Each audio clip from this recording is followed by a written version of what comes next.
রাসূলুল্লাহ সাল্লাল্লাহু আলাইহি সাল্লাম দাওয়াত দিয়েছেন, আল্লাহ নবীকে দাওয়াত দিতে বলছেন। সূরা মাইদা ৬৭ নম্বর আয়াতে আল্লাহ বলেন, ইয়া আইয়ুহার রাসূলু বাল্লিগ মা উনজিলা ইলাইকা মির রাব্বিক। রাসূল, আপনি তাবলীগ করেন, আপনি প্রচার করেন, যা আপনার প্রতি অবতীর্ণ করা হয়েছে তা আপনি প্রচার করেন, তাবলীগ করেন। নবীজিকেও আল্লাহ দাওয়াত দিতে বললেন। নবীজি গোপনে দাওয়াত দেওয়া শুরু করলেন। দাওয়াত দেওয়ার পর সূরা শুআরা 214 নম্বর আয়াত আল্লাহ যখন নাজিল করে প্রকাশ্যে দাওয়াতের কথা বললেন, আল্লাহ বলেন, ওয়াআনযির আশীরাতাকাল আকরাবিন। আপনি আপনার নিকটাত্মীয়দেরকে ভয় দেখান, সতর্ক করেন। সহিহ বুখারীর বর্ণনা 4770 নম্বর হাদিস। সূরাতুশ শুআরার 214 নম্বর আয়াত আল্লাহ যখন নাজিল করে প্রকাশ্যে দাওয়াত দিতে বললেন, সাইদা রাসূলুল্লাহ সাল্লাল্লাহু আলাইহি ওয়াসাল্লাম আলা সাফা। রাসূলুল্লাহ সাল্লাল্লাহু আলাইহি সাল্লাম সাফা পাহাড়ের উপর উঠলেন। পাহাড়ের উপর ওঠার পর ফাজাআলা ইউনাদি, ডাকতে লাগলেন, ইয়া বানি ফিহরিন ইয়া বানি আদি। ও বনু ফিহির, ও বনু আদি। বনু ফিহির, বনু আদি, তাদেরকে ডাকতে লাগলেন। তো বনু ফিহির আর বনু আদি তাদের নাম ধরে ধরে ডাকতে লাগলেন। লিবুতুনি কুরাইশ, কুরাইশের বিভিন্ন এলাকার নাম ধরে ধরে ডাকতে লাগলেন। ফাজাআ আবু লাহাবিন ওয়া কুরাইশ। আবু লাহাব এবং কুরাইশ তারা আসলো দলে দলে। ফাজাআলা আর-রাজুলু ইযা লাম ইয়াস্তাতি আন ইয়াখরুজা আরসালা রাসূলান লিয়ানজুরা মা হুয়া। যে ব্যক্তি আসতে পারল না সে আরেকজনকে পাঠায়া দিল, যাও তো মুহাম্মদ কি বলে একটু শুনে আসো, সাল্লাল্লাহু আলাইহি সাল্লাম। তো সবাই দলে দলে আসছে। নবীজি পাহাড়ের উপর থেকে বললেন, রাআইতাকুম লাউ আখবারতুকুম আন্না খাইলান বিল ওয়াদি তুরিদু আন তুগীরা আলাইকুম আকুনতুম মুসাদ্দিকিয়া। আমি যদি তোমাদেরকে বলি এই পাহাড়ের পিছনে একদল শত্রু সেনা অপেক্ষা করছে যারা তোমাদের উপর অতর্কিত হামলা চালাবে, তোমরা কি আমার কথা বিশ্বাস করবা? এটা বুখারীর 4770 নম্বর হাদিসের বর্ণনা। 4972 নম্বর হাদিসে আছে, عن عبد الله بن عباس رضي الله تعالى عنهما أن النبي صلى الله عليه وسلم خرج إلى البطحاء فصعد إلى جبل। রাসূলুল্লাহ সাল্লাল্লাহু আলাইহি সাল্লাম বাতহা নামক এলাকায় গেলেন, পাহাড়ের উপর উঠলেন। উঠার পর বললেন, ইয়া সাবাহা, কে কোথায় আসো, আসো, কথা আস। ফাজতামাত ইলাইহি কুরাইশ। কুরাইশরা দলে দলে নবীর আহ্বানে সাড়া দিয়ে পাহাড়ের সামনে এসে উপস্থিত হয়েছে। নবীজি পাহাড়ের উপর থেকে বললেন, আরাআইতুম ইন হাদ্দাসতুকুম আন্নাল আদুওয়া মুসাব্বিহুকুম আও মুমাসসিকুম মা কুনতুম তুসাদ্দিকুনি।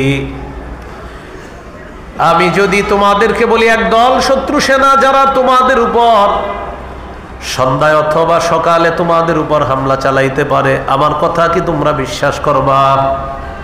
আগের বর্ণনায় বলছে পাহাড়ের পিছনে একদল শত্রু সেনা, আর এটা হলো একদল শত্রু সেনা যারা সকাল সন্ধ্যা, সকালে বা সন্ধ্যায় তোমাদের উপর হামলা চালাইতে পারে, আমার কথা কি বিশ্বাস করবা?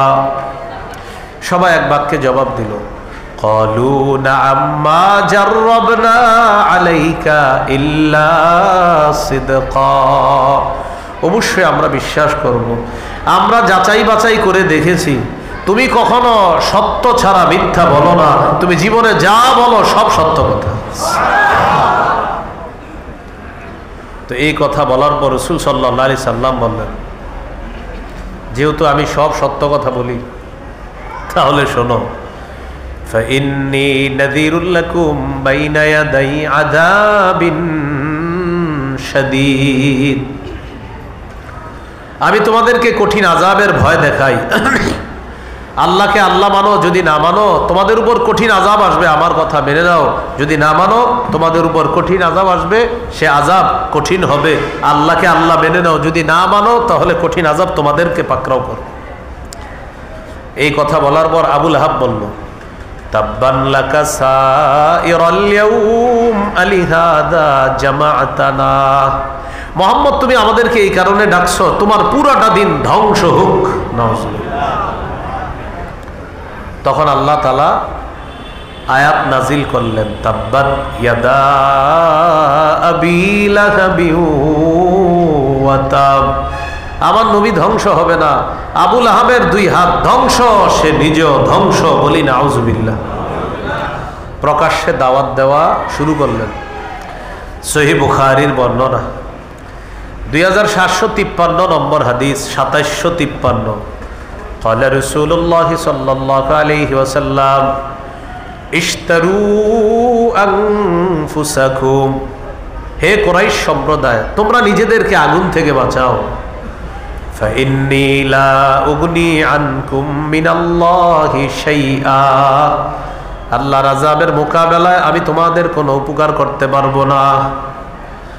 ওয়া বানি আব্দি মানাফ ও বনু আব্দি মানাফ, আগুন থেকে নিজেদেরকে বাঁচাও। ফাইন্নী লা উগনি আনকুম মিনাল্লাহি শাইআ।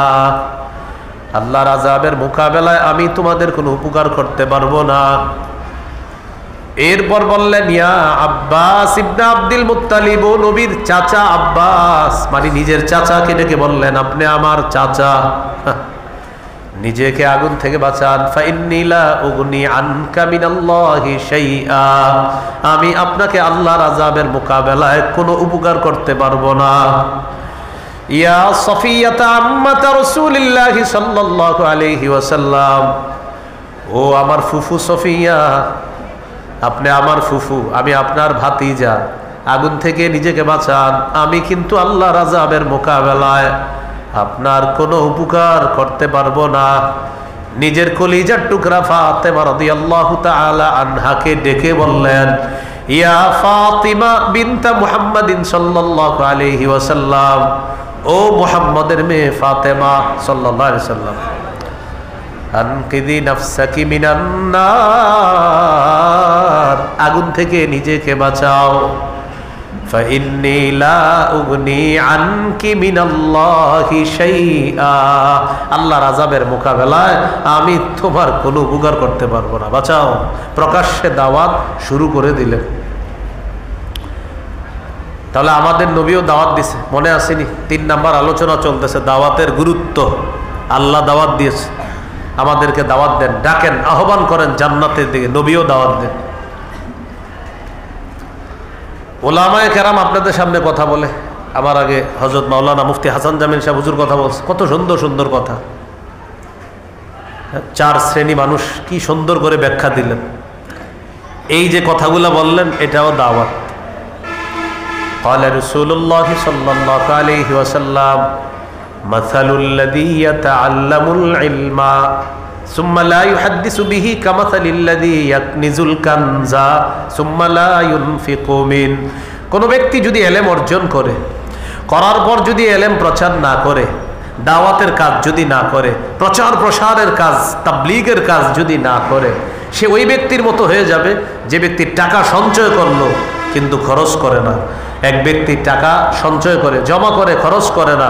নবী বলেন, কোন আলেম এলেম শিক্ষা করার পর এটা যদি বিতরণ না করে, সে আলেম ওই ব্যক্তির মতো যে টাকা পয়সা সঞ্চয় করে কিন্তু খরচ করে না। তো উলামায়ে কেরামের দায়িত্ব, তারা যা জানে এটা অন্যকে জানায় দিতে হবে। এখান থেকেও বুঝে আসে তাবলীগের, দাওয়াতের কতটা গুরুত্ব। আল্লাহ আমাদেরকে গুরুত্ব বুঝে দাওয়াতের কাজ করার তৌফিক দান করেন। এই গেল 4 নাম্বার কথা। 1 নাম্বার আবিধানিক পারিভাষিক অর্থ, 2 নাম্বার বিষয়বস্তু, 3 নাম্বার গেল উদ্দেশ্য, 4 নাম্বার গেল দাওয়াতের গুরুত্ব।